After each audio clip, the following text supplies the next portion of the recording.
오늘은 여러분과 함께 목표를 향한 창조적인 신앙이라는 제목을 가지고 말씀을 나누기 원합니다.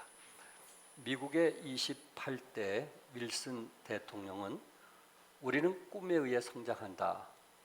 모든 위대한 사람은 꿈꾸는 자였다라고 말하고 있습니다. 꿈에 의해서 성장한다라는 말을 했습니다.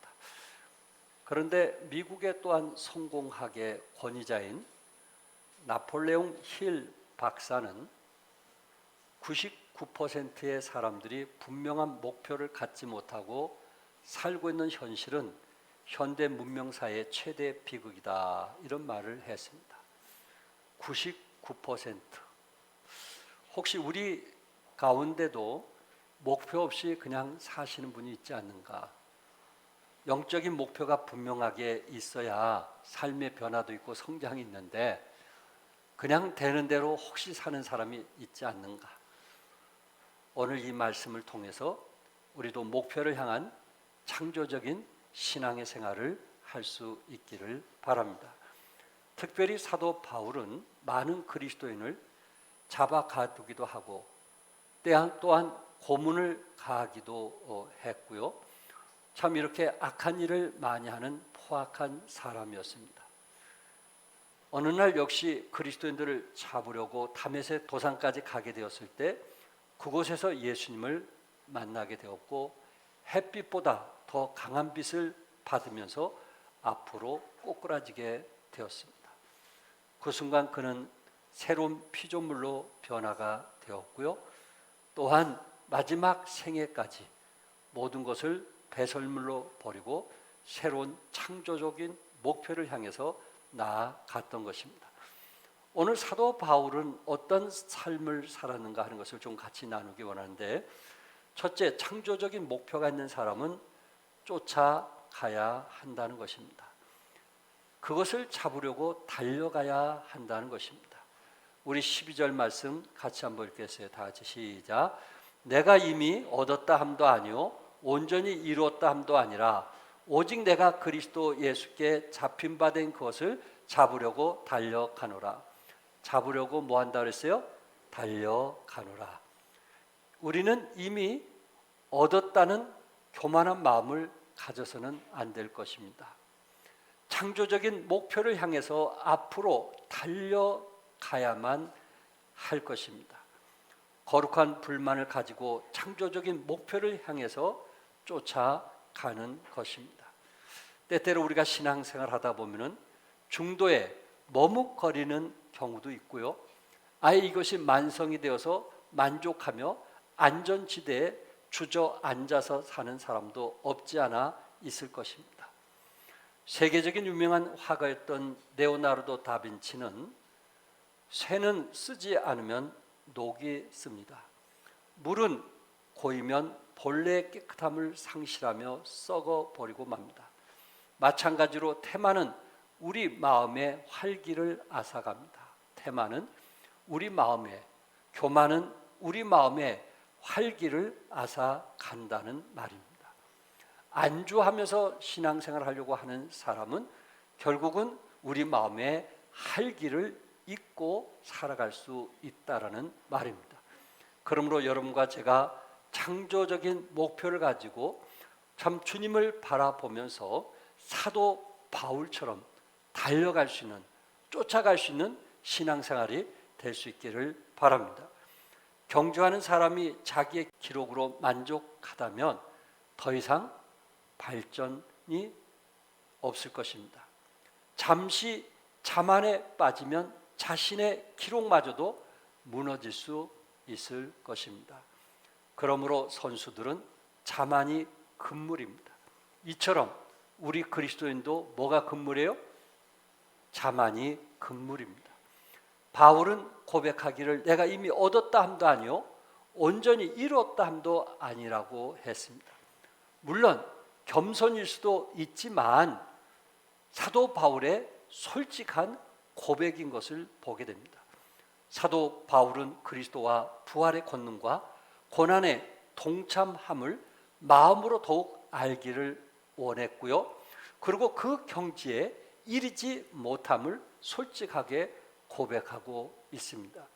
하나님께서도 사도 바울을 쓰셨던 것은 이러한 겸손함이 있었기 때문인데, 오직 내가 그리스도 예수께 잡힌 바 된 것을 잡으려고 달려가노라고 말하고 있습니다. 여러분이 아신 대로 사도 바울이 다메섹 동산에서 주님을 알게 되었을 때 우리 주님의 음성을 듣게 되었습니다.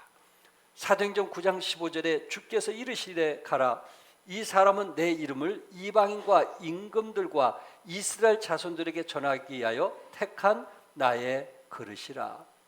내 이름을 이방인과 또한 임금들과 이스라엘 자손들에 전하기 위하여 택한 나의 그릇이라.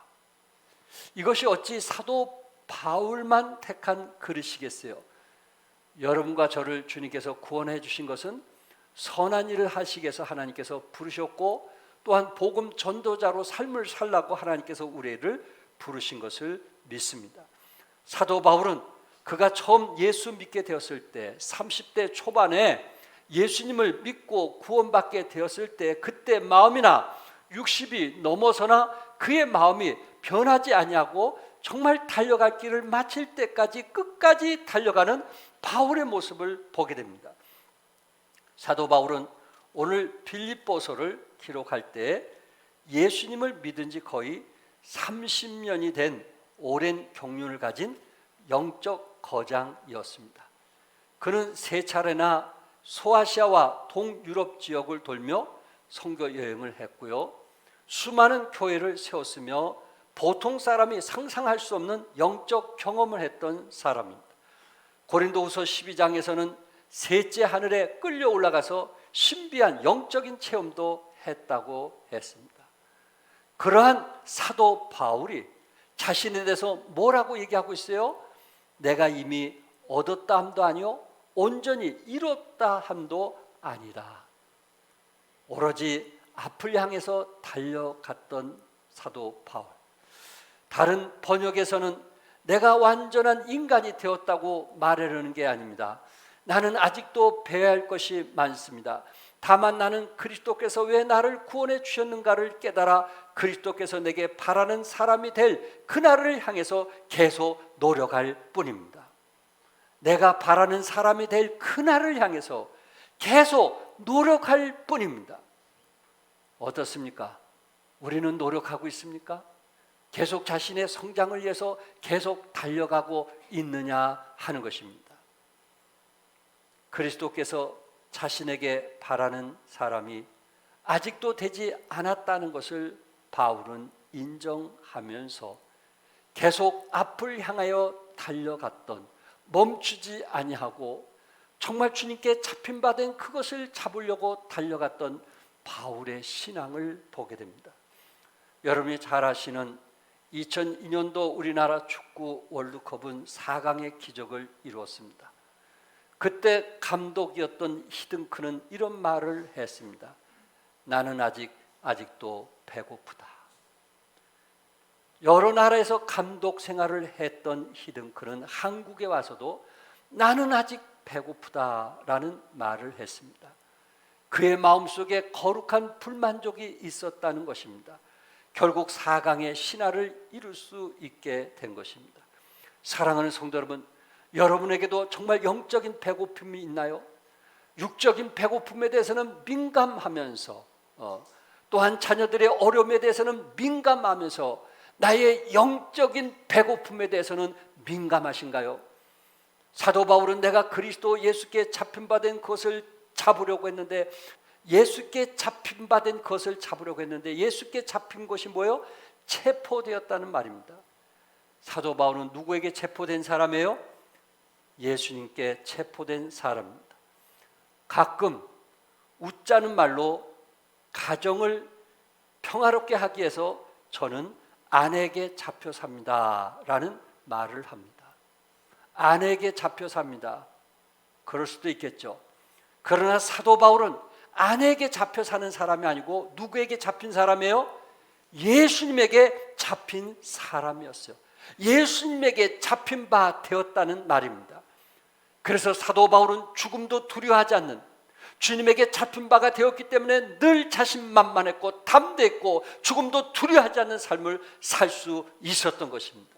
예수님에게 잡힌 바 된 그것이 자신에게 원동력이 되었고 열정을 얻게 되었고, 또한 이에 부르신 부름을 위하여 창조적인 목표를 가지고 나아갈 수 있었던 것입니다.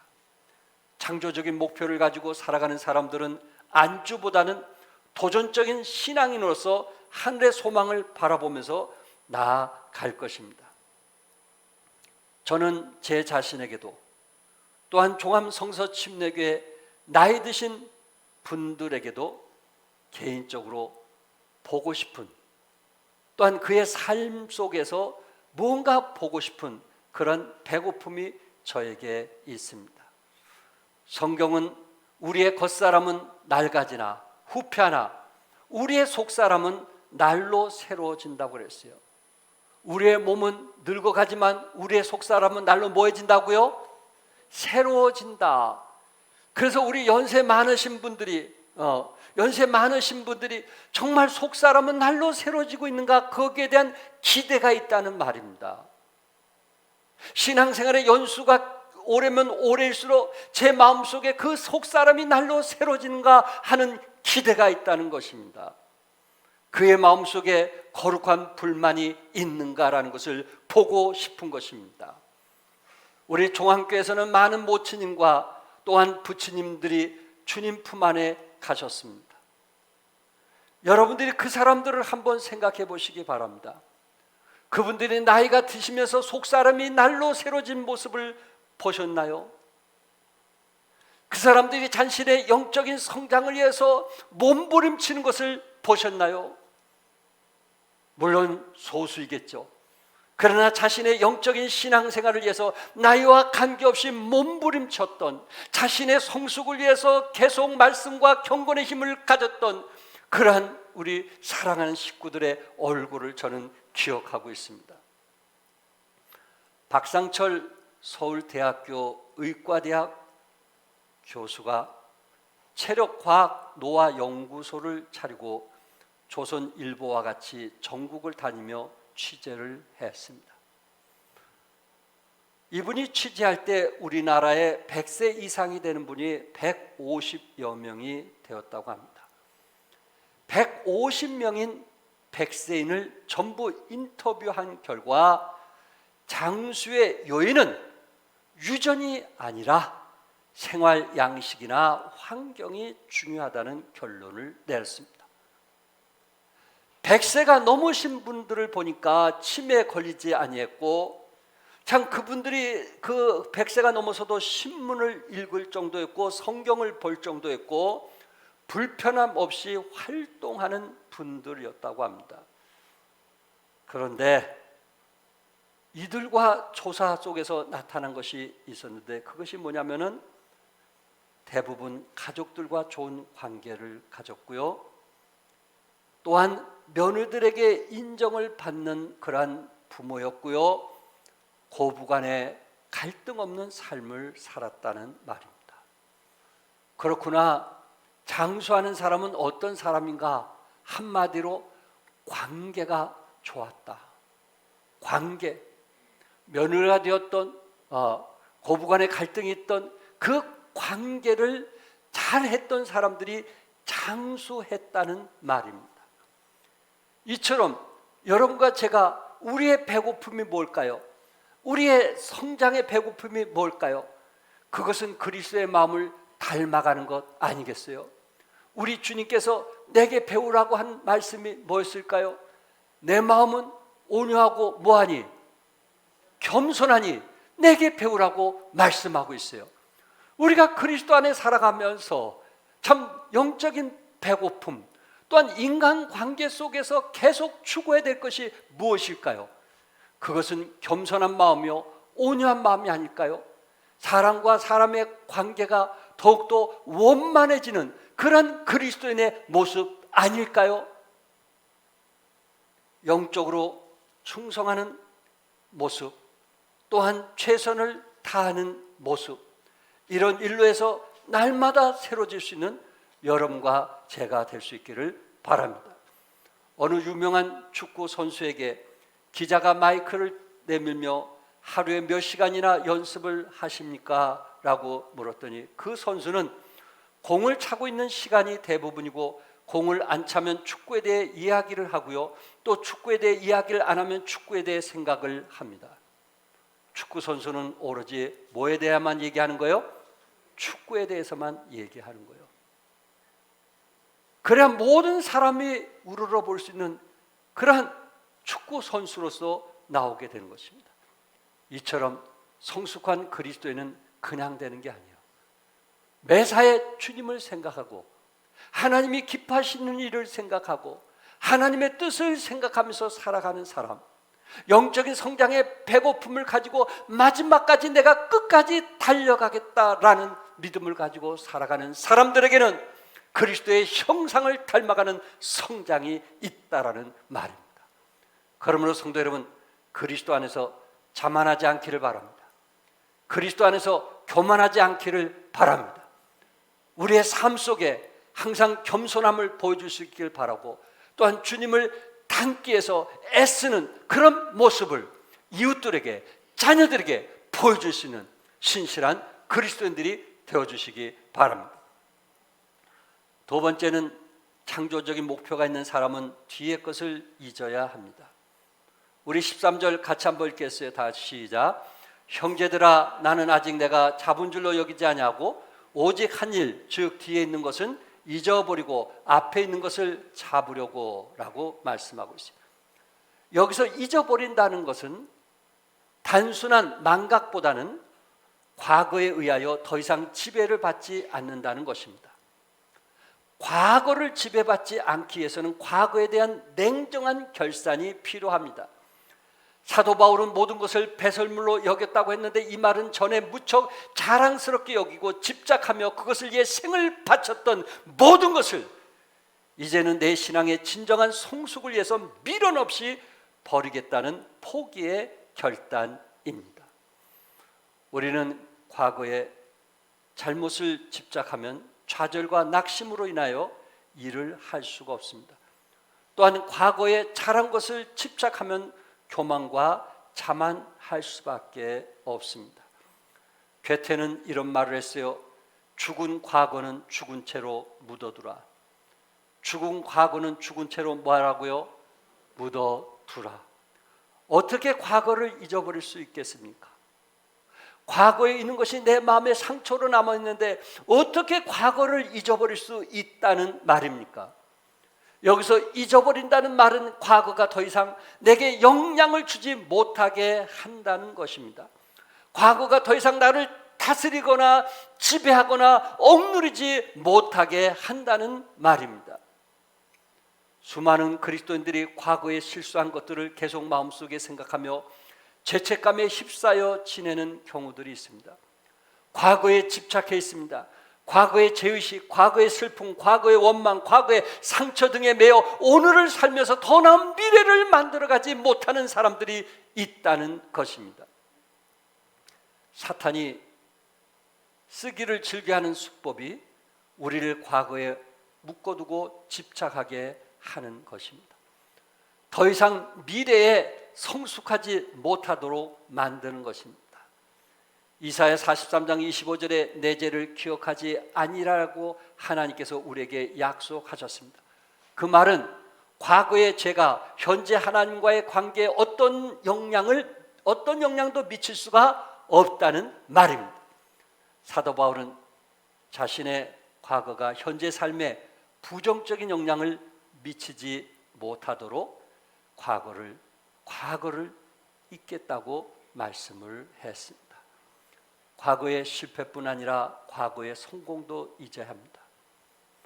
물론 성공을 통해 좋은 교훈을 받고 더 좋은 내일을 향해 나갈 수 있는 디딤돌이 될 수도 있지만 그 성공에 매여 있으면 창조적인 미래를 열어갈 수가 없다는 것입니다. 과거의 실패나 성공이 창조적 목표를 향해 나아가는데 성숙한 그리스도인으로서 살아가는데 방해가 되지 않기를 바랍니다. 우리들에게는 과거의 실패로 마음의 상처가 있다 해도 상관이 없습니다. 우리는 희망찬 승리의 내일을 향해 다시 시작할 수 있기 때문에 그렇습니다. 창조적인 미래를 열어가기 위해서 하늘의 소망을 가지고 과거를 잊고 미래를 향해서 달려갈 수 있기를 바랍니다. 세 번째 창조적인 목표가 있는 사람은 상을 위해서 달려가야 합니다. 우리 14절 같이 한번 읽겠어요. 다 같이 시작. 표대를 향하여 그리스도 예수 안에서 하나님이 위에서 부르신 부름의 상을 위하여 달려가노라. 아멘. 하나님이 위에서 부르신 부름의 상을 위하여 뭐 한다고요? 달려가노라. 영적인 경주에 있어서 우리의 표대는 예수 그리스도이십니다. 천국의 소망입니다. 주님과 함께 영원히 동행하며 다시는 사망이 없고 애통하는 것이나 곡하는 것이 없으며 아픈 것이 없는 거룩한 성 새 예루살렘에 영원히 사는 것입니다. 우리의 표대가, 우리의 목표가 명예나 권세나 물질이라면 우리는 그것에 따라 신앙이 흔들릴 수밖에 없을 것입니다. 오늘 본문에 달려가노라는 말은 개역 한글에서는 쫓아가노라는 단어로 사용했습니다. 이 쫓아간다는 단어는 본래 굶주린 사냥개가 먹이를 발견했을 때 그것을 향해 있는 힘껏 질주하는 모습에서 나온 단어입니다. 사도 바울은 예수님께 잡힌받은 그것을 배고픈 그런 상태에서 잡으려고 쫓아가는 것을 말하고 있습니다. 프랑스의 문필가 앙드레 모로와는 인생을 사는 기술은 하나의 공격 목표를 선택하고 거기에 힘을 집중시키는 데 있다라고 했어요. 공격 목표를 선택하고 거기에 힘을 집중시키는 데 있다. 여러분이 무슨 운동을 하든지 집중해서 하는 그 시합과 그렇지 않은 것은 많이 차이가 있다는 것을 우리 스스로 알고 있습니다. 공부도 집중해서 짧은 시간에 하는 아이와 많은 시간을 집중하지 못해서 하는 아이와 차이가 많다는 것을 우리는 너무 잘 알고 있습니다. 이처럼 신앙생활도 있어서 집중해서 하는 사람과 그렇지 않은 사람은 그 결과가 많은 차이가 있다라는 말입니다. 승리는 쉬지 않고 노력하는 사람의 것입니다. 우리의 목표는 그리스도의 형상을 담는 것입니다. 그렇기 때문에 좀 더 겸손하며 좀 더 온유하며 좀 더 용납하며 좀 더 몸된 교회를 위해서 하나가 되는 일에 힘써야 될 것입니다. 우리의 목표는 하늘나라에 가서 기업을 얻는 것이고 이 땅에서 기업을 얻는 것입니다.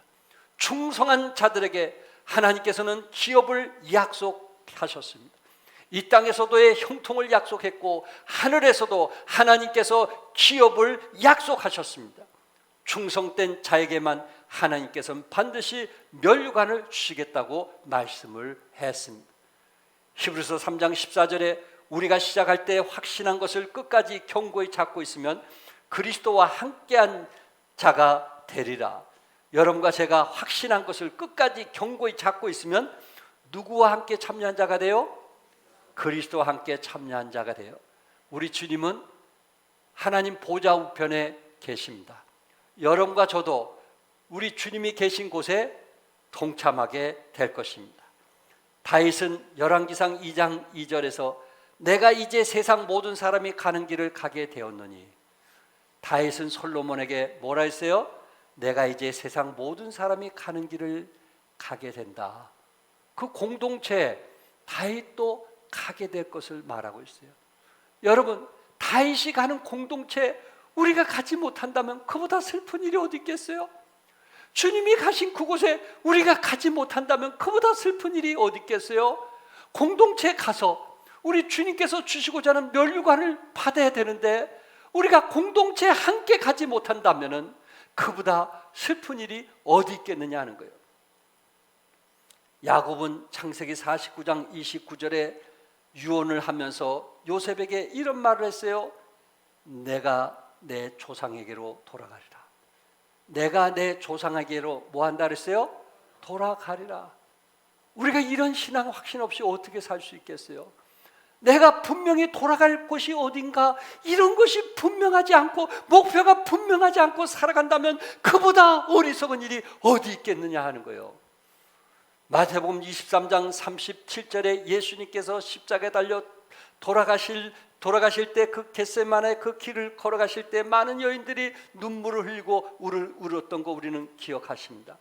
주님은 예루살렘을 향해서 가시게 됩니다. 그 예루살렘을 향해서 갈 때에 많은 여인들이 울음을 들으시고, 예루살렘아 예루살렘아 선지자들을 죽이고 내게 파송된 자들을 돌로 치는 자여, 암탉이 그 새끼를 날개 아래 모음같이 내가 내 자녀를 모으려 한 일이 몇 번이더냐. 그러나 너희가 원하지 아니했더라. 우리 예수님은 사랑하는 자녀들을 모으기를 몇 번씩 계속 반복했다고 했습니다. 그럼에도 불구하고 저들은 뭐 했어요? 원하지 아니했다고 했습니다. 왜 우리 주님이 모이는 곳에 우리가 함께 해야 됩니까? 왜 우리가 주님 모이는 그곳에 우리가 동참해야만 됩니까? 그곳에는 안전이 있고 그곳에는 평안이 있고 그곳에는 하나님의 축복이 있기 때문에 주님이 계신 곳에 우리가 함께 해야 되고, 또한 우리 조상들이 가는 곳에 우리도 함께 거해야만 될 것입니다. 사도 바울은 바로 그곳을 사모했고, 또한 사도 바울은 위에서 부르신 상을 위해서 사도 바울은 쫓아가느라고 고백을 했습니다. 그런 마음을 갖게 되었을 때 사도 바울은 주어진 일에 최선을 다했고 충성을 다했던 것입니다. 어느 날 한 영국 왕자가 여행을 하다가 길을 잃게 되었습니다. 길을 잃은 왕자의 마음이 어떠하겠어요? 늘 궁 안에서만 살다가 세상 바깥으로 나왔는데 너무 무섭고 두려웠던 것입니다. 길을 찾아 헤매다가 들에서 양을 돌보고 있는 소년 목동을 발견했어요. 그 순간 왕자는 이제 길을 찾을 수 있겠구나라는 생각을 하면서 안도의 숨을 쉬었습니다.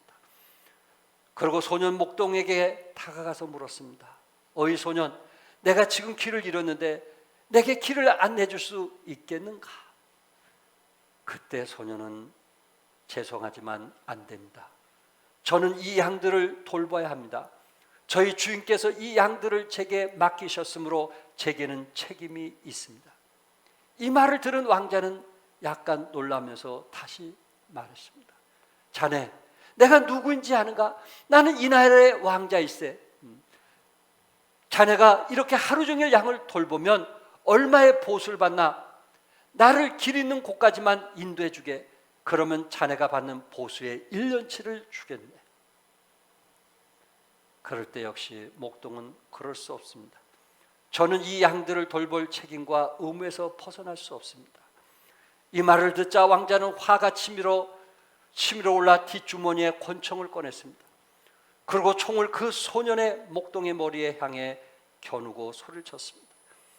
내게는 너를 죽일 권한이 있다. 그래도 내 말을 듣지 않겠는가? 잠깐 동안의 침묵이 흐른 후 목동은 말했습니다. 저는 길을 안내해 드릴 수가 없습니다. 방향은 가르쳐 줄 수 있지만은 안내해 드릴 수 없습니다. 저는 이 양떼를 돌볼 책임에서 떠날 수 없습니다. 결국 그 왕자가 왕이 되었을 때 이 사람을 기억하고 그를 수상으로 세웠다고 합니다. 그의 이름이 존 제임스입니다.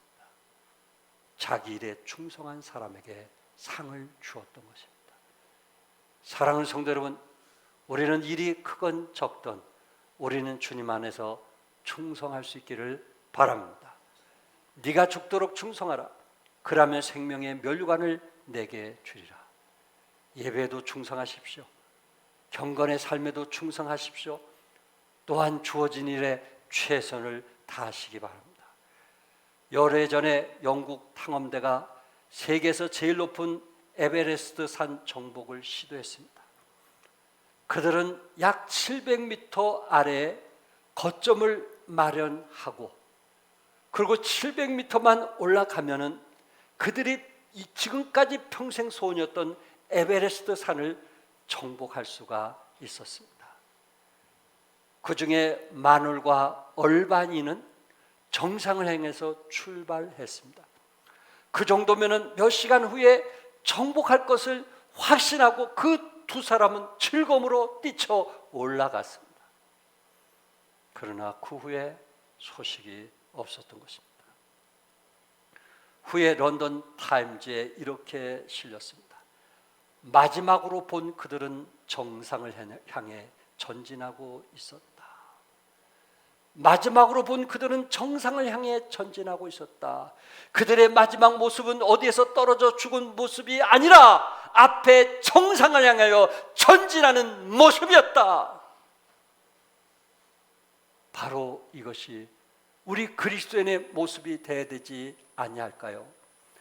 우리도 언제 어디서 하나님이 부르시든지 그의 마지막 모습은 정상을 향해, 하늘을 향해, 하늘의 소망을 가지고 전진했다 라는 소리를 들으시기를 주님의 이름으로 축복합니다.